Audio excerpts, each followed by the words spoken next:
You're it. I'm Amanda Malcolm, and you're listening to You're It Girl, a podcast focused on you and what propels you, because that past, it does not define you. Your time is now, and you're it, girl.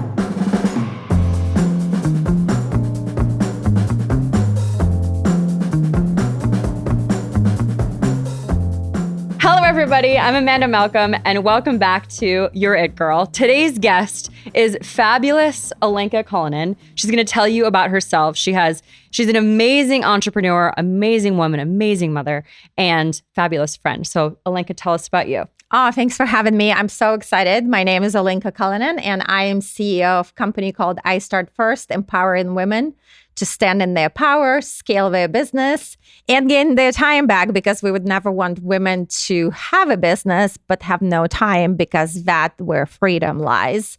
I get to coach amazing women, work with incredible female-founded companies, run events, publish books, do all the fun things, build a big community, and all of it with sparkles, of course. Yes, all of it with sparkles. And you've introduced me to some amazing women, many that have actually been on the show. I think 4 or 5 that I met at your event, the one that I spoke about, your I Start First event. I've had them on as guests. So you're also an amazing connector too of fabulous women. Yes. Love that. Yes. They all obviously loved you, and the way you spoke at the event. Not only was your first speech and sharing about the podcast, which will forever remain so special, but just the fact that you've shared your story, and which is not easy, being in the room full of women. But that was probably definitely the best room to be in because of how loving and supportive these women are. Yes, it was. So I'm grateful. I am grateful as well for that. Thank you. You have to start somewhere, and you gave me the first start on that. Yes. Yes. Right after the launch actually was only maybe a month after or so. Yeah. So, yes. That's awesome. And it wasn't until after I spoke that we had decided we'd always supported each other in business. Yeah. We had met at an event of yours. Yep. And you had introduced me to so many people that are my favorite people to this day. And we had never talked about our personal lives at all. No. We had only talked about business, and we were business besties, supported each other, referred people to each other. And then finally we said we should grab a drink, and we sat down together. And I think our first friend date was maybe like a couple hours long, and we immediately scheduled the next one and said, oh my gosh, I can't believe I didn't know any of this stuff about you. Yeah. So speaking of that, tell us your story. How you came to be where you are today. It's been a long journey. Hope you all got time. But yeah, no, absolutely. And it was so amazing. The fact that we connected, the fact that we realized how many parallel situations we've been through.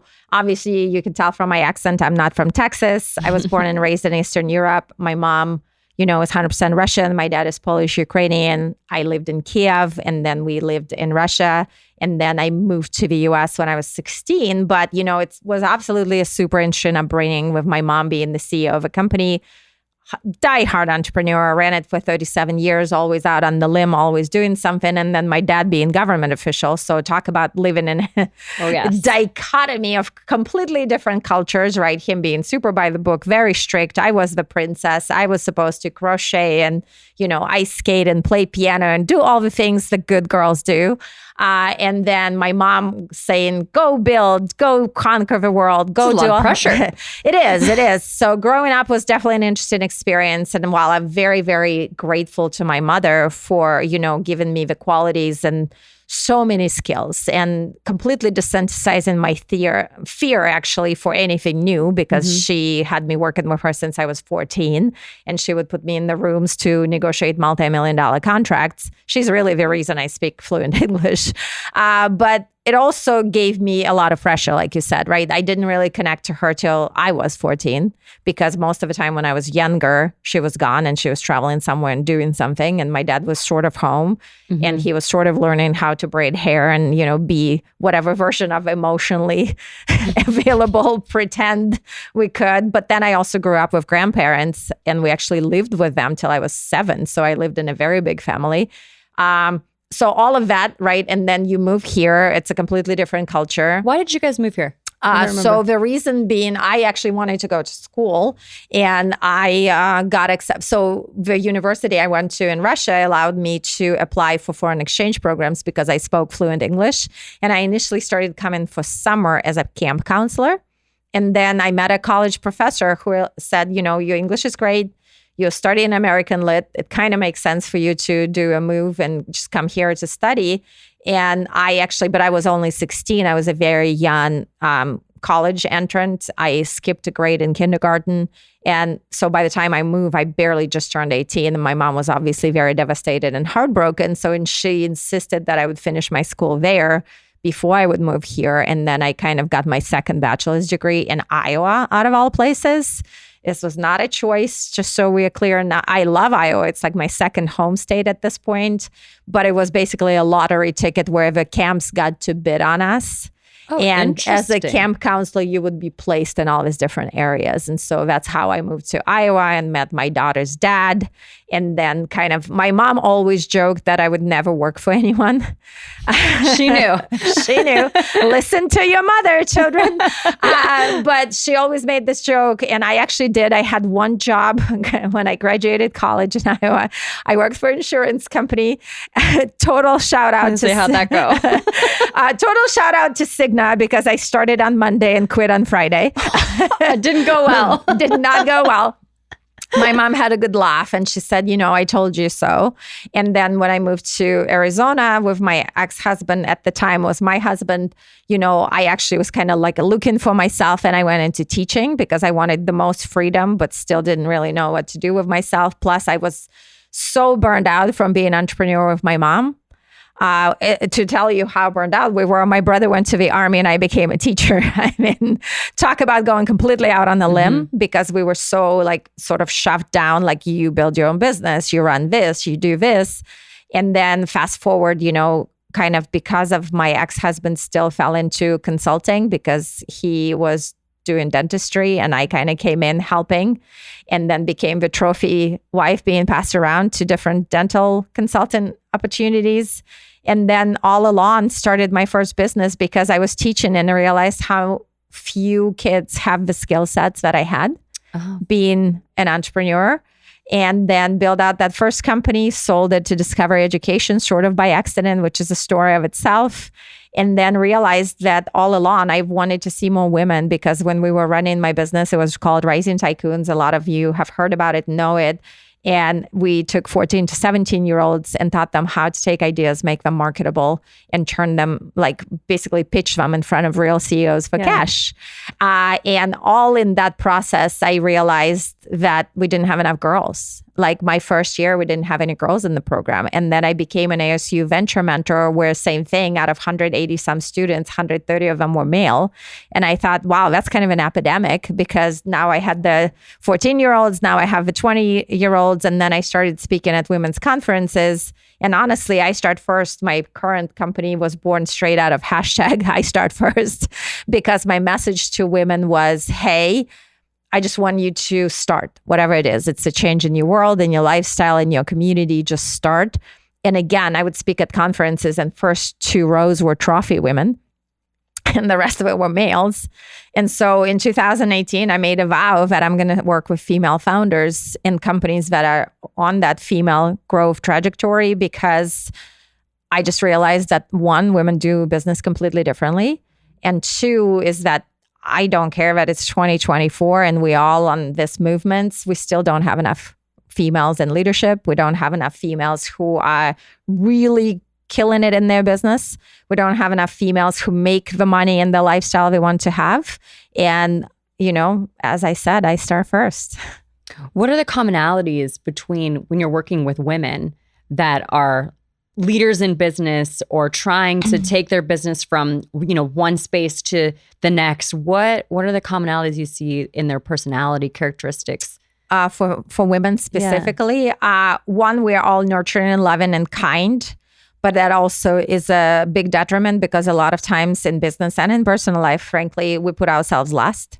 We put everyone first. We worry about how everyone's going to be paid and how we're going to make sure they're all happy and healthy and fulfilled. And yet we sometimes literally put ourselves last in our business. We start first, but put ourselves last. Yeah, we start first, but put ourselves last. That's actually, I might steal that line for sure. Yeah, that's true. Yeah, that is very true. And it's, oh my gosh, spot on. And then also I would say definitely sort of that like being gun shy to putting, like sharing our power and standing in our accomplishments and owning what we can do and how we're building. Because a lot of times, and I know you, for those of you in corporate America, you see it all the time where I see women absolutely crushing it, getting ready, and then men comes in and presents. And that's a very interesting dichotomy. Yeah, you've worked with so many women. So what have you learned about where that comes from? Upbringing and culture, because we still have very much of that culture of support system as a woman, right? Like we have the saviors, the supporters, we hold space, we show up and nurture. And like I said, these are all incredible qualities. And I'm going to give you a very interesting statistic, if you will, for the lack of a better term, that you may or may not know. Men do exceptionally well in selling themselves and starting a business, even when they're not ready. But when it comes to working with teams, women do 10x better. Because men are great at driving, conquering, getting to that final result. But when it comes to nurture and leadership and teaching, they're not as great. So women do much better when it comes to working with teams because they have that mothering, instinct in them, whether they're mother or not. It's just that nurture that we get from the upbringing, and also the good girl syndrome, right? How many of us have been brought up in the culture of being a good girl, and you have to act a certain way, save a certain way, dress a certain way, right? And even now, whether we like it or not, you still have it in the culture all across the board where, men can show up as aggressive and direct and driven. We're just a bitch if we do. Yeah, exactly. And we are showing up as a queen bee with a capital B, right? And not as B for Billy. And yeah. So, and I think that's absolutely, I think it's very bringing in the culture of that good girl syndrome that still haunts a lot of us in our adulthood, for sure. What has been the most difficult part about your career to date? One, still battling that culture that I'm blonde, younger, blue-eyed woman with an accent. You have no idea how many times I walked into the rooms where people say, "Where's your CEO?" Or "How can we talk to?" So rude. And honestly, I don't take it personally anymore because I think it is generational trauma, if you will, and it's going to take time, right? It's going to be very hard to, not hard, but it's going to simply take time to educate men on why it's not okay to get this type of assumptions going. So I don't get offended by this. I just realize that, most of the corporate culture has been, and just business culture in general, has been built out in the 70s when women were designed and sort of expected to stay home and make pancakes in the morning and shoo kids off to the bus. And now it's not the case. So it's going to take just as many years to educate and catch up. Not as many, hopefully, but still time. And I would say the second piece also, sometimes it's harder for me to work with women and like then convincing men to bring women into leadership. Reason being, again, because a lot of women sort of clawed their way into their success, and they feel that some of the younger generations should do it the same, which is not what I am proponent of at all. But it's a very hard work that hard. You mean? Yes, they have to claw their way. I clawed my way for success. I had to fight through things. I had to, battle all the stigmas. So you should do the same instead of simply turning around and, saying, we set the stage. You're welcome. Come on board. Exactly. To me, it's like if you reach the top, the best way is you extend the hand, right? To the next behind you. And that is unfortunately not the case with a lot of women because they feel so protective. They feel so protective of there is still a lot of competition versus collaboration, unfortunately. There is a lot of competition amongst women. Yes. I often say that. Why are we trying to take each other down rather than support one another, which is what I think is what's so beautiful about what you do and how you bring women together with your events. And everyone that I'm connected with after speaking at your event, we all strongly support each other. And it's not as if we're talking every day, and I've created some relationships with some of those women, but we're on social, we're always supporting each other and whatever it is that each of us is doing, which is all vastly different careers. A lot of people are involved in a career change or trying to figure out their passion. Some of them are retired CEOs. You work with quite a range of women and trying to help them find that balance and that passion. So with what you do, what part of that would you say, because you're different from your mom in a sense. And so, I learned to be.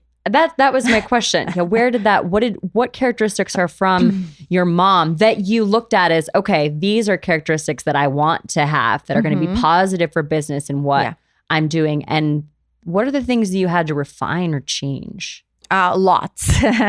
Lots, because again, right? And I've shared that. And I mean, there's a very candid story I can share. When I was 5 years old and everybody writes letter to Santa for Christmas, right?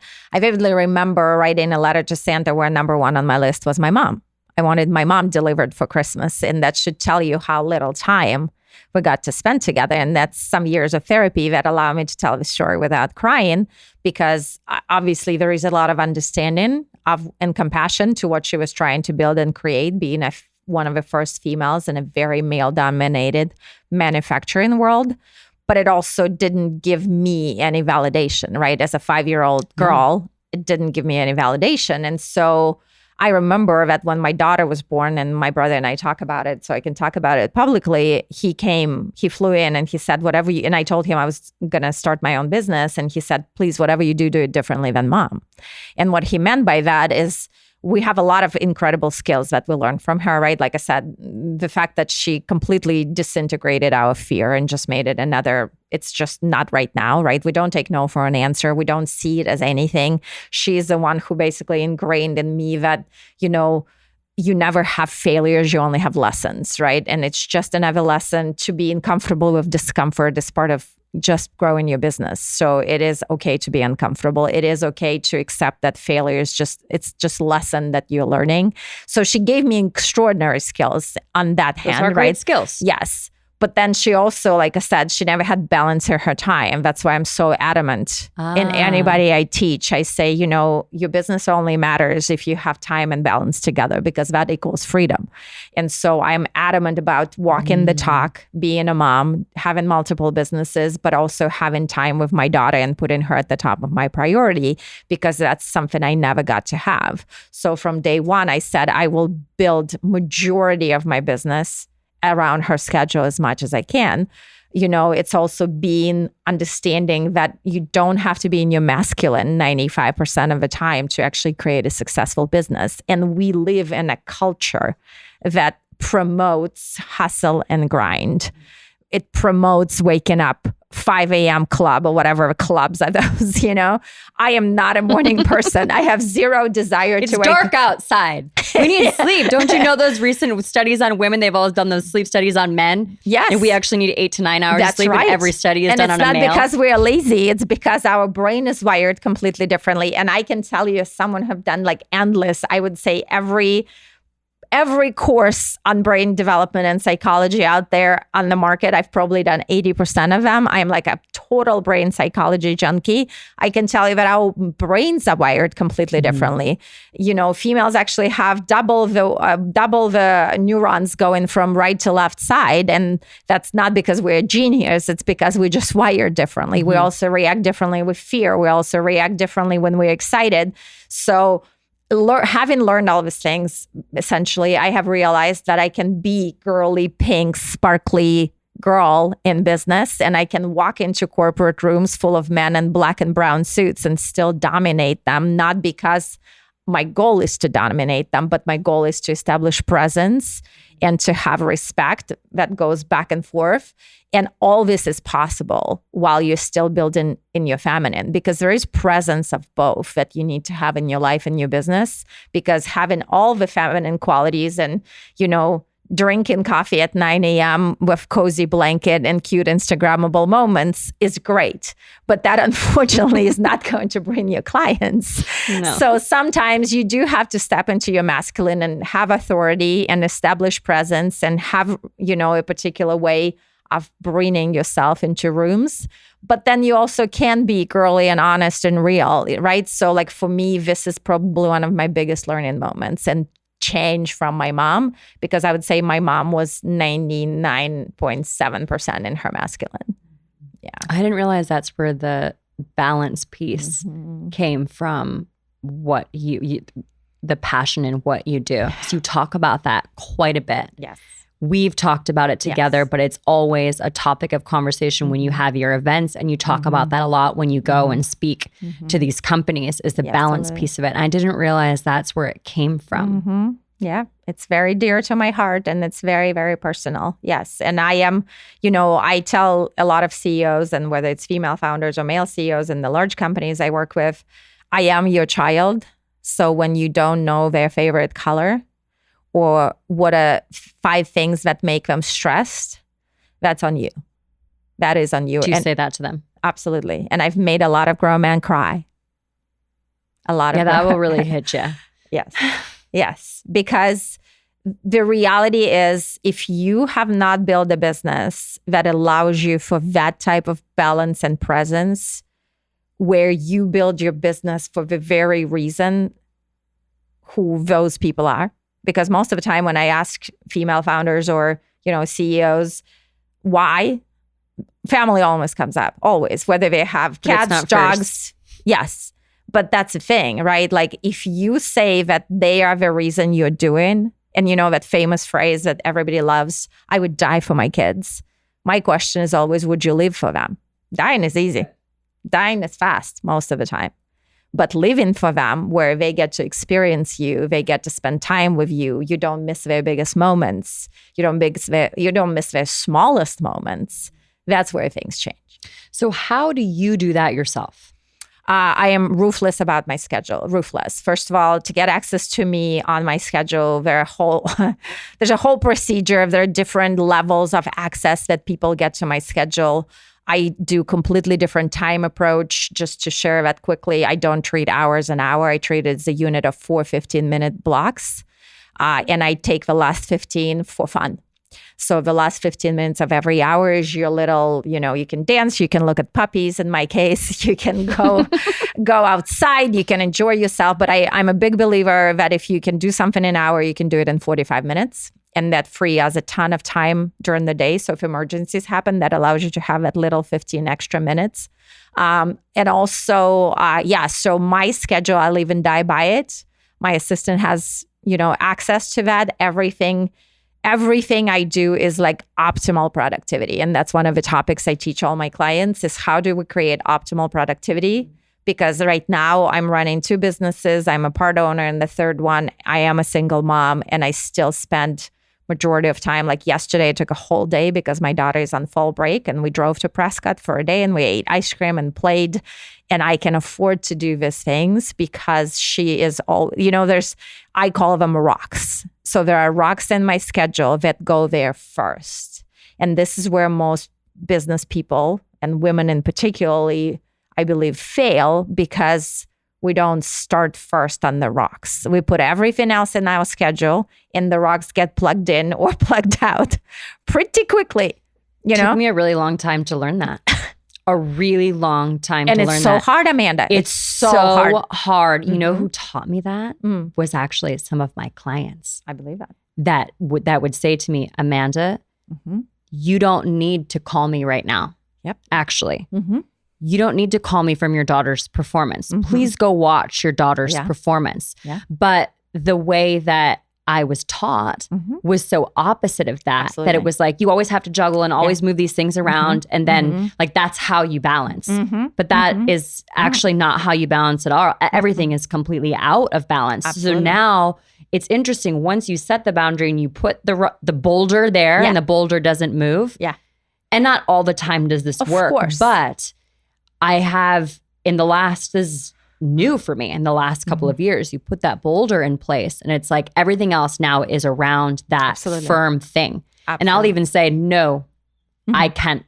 I have to be there for this thing, and I will call you in X hours. Absolutely. That is it. That's it. And then I'm not answering Right. your And text boundaries. messages. Boundaries. Women. But it's so hard. We don't have them. Women are the worst with boundaries. We're terrible. Even when we talk about boundaries, we don't have boundaries. We don't have them. Yes. They're always movable, you know? Yes.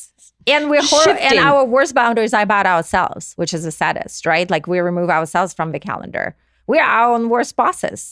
I used to do that all the time. Yeah. I would never, I actually feel for some of my friends that still are friends, but were friends with me through that, where it was like our appointments were never, it was always flex. Yeah.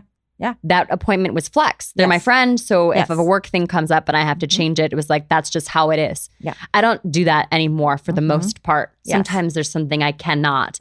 But for the most part, I'm like, no, that's already on the schedule with my friend. So I'm not going to go. That work thing is going to be flex. And I will give you a total plug. You didn't even expect that, but I will, because I can tell you I'm so proud of you when I see your yoga posts, because I know sometimes it's between appointments and changing in the car. I do it in the middle of the day. But I'm like, I love the fact that you became so committed to that. And especially when you did the gratitude posts, I'm like, I am so proud of her right now, because I know the level of commitment it is when everything else goes down crashing and you're still a mom and a businesswoman and everything. But you make it a point, and that's the boulders, right? Like you make it a point. My wellness, my health, my mental health is dependent on that. It is. And I am going to stick with that, right? And that stick-to-itiveness, as I call it, is a very huge quality for a female to learn. It is. And it is very difficult. I blow dry my hair in the car. Yeah. The wind does it. Yes. Because you don't have time. I have to get ready twice. This thing is ridiculous. But if you don't do that, you're not going to do it. Yes. And it affects every other aspect of your life. Of course. It's a domino effect. Right. And that balance, like we said, you see, I'm okay with chaotic balance, where you put the rocks in, and sometimes, yes, we blow dry in the car, we change, we bring different outfits, we, drop off our kid as they're running along. It's like, get ready to jump, because I only have 2 minutes and the call is about to hit, or you're like, shh, like get in, don't say anything. You're not here. We've all done that. And I'm okay with that, because that to me is like part of growing up, and her, in our case, it's both daughters, right? And them seeing that you can make things work. Yes. But making things work while keeping a balance is where I'm a biggest adamant person about that. How do you teach other people how to do that? I literally physically force them change their schedules, and we start one day at a time, one thing at a time. I'm a big believer in slow progress, because I think everybody wants to come in and, like, especially when I do coaching and they're like, here's my 77 goals. I want to be done in 3 months. Of course, the entrepreneur says, here's my 77 goals. And to check all these off in 3 months. One a day. Getting up at 5 a.m. I think 1 a day is not enough, Olenka. Let's do 3 a day. Yes, and so for me, I'm a big fan of slow progress. And I always say, okay, what's number one? Like, let's put a rock on that we're going to work around. And we're going to stick with that. And we're going to work around that rock for a couple of weeks to a month, right? And then as I see you progressing, then we add more, because, if we went for fast progress, we would all still have our new Tupperware and leggings and be in the gym every day. But that's not what happens. So for me, that's why I think, like, I am really good with balancing women, because I understand them, but I also don't care about their feelings that much. You see, I care about their future more than their feelings. And that's the masculine in me. And I'm not afraid to say that, because they probably need to hear that. Every female in this world, you and I included, already have a squad of yes people. We have our friends who tell us that's okay. Keep eating cakes, keep not getting up, keep being depressed. It's okay to stay in this relationship and, pray on him a little longer, and maybe he changes and maybe you do a little more work. It's okay to, take on deals and cut your pricing in half and undervaluing yourself. Like, we have plenty of people who feel bad for us. So they say, yes, do that. And I don't want to be that person. I want to be a person in your corner who comes in, you know what? I am going to, my motto that most of my women know, in your face, but on your side.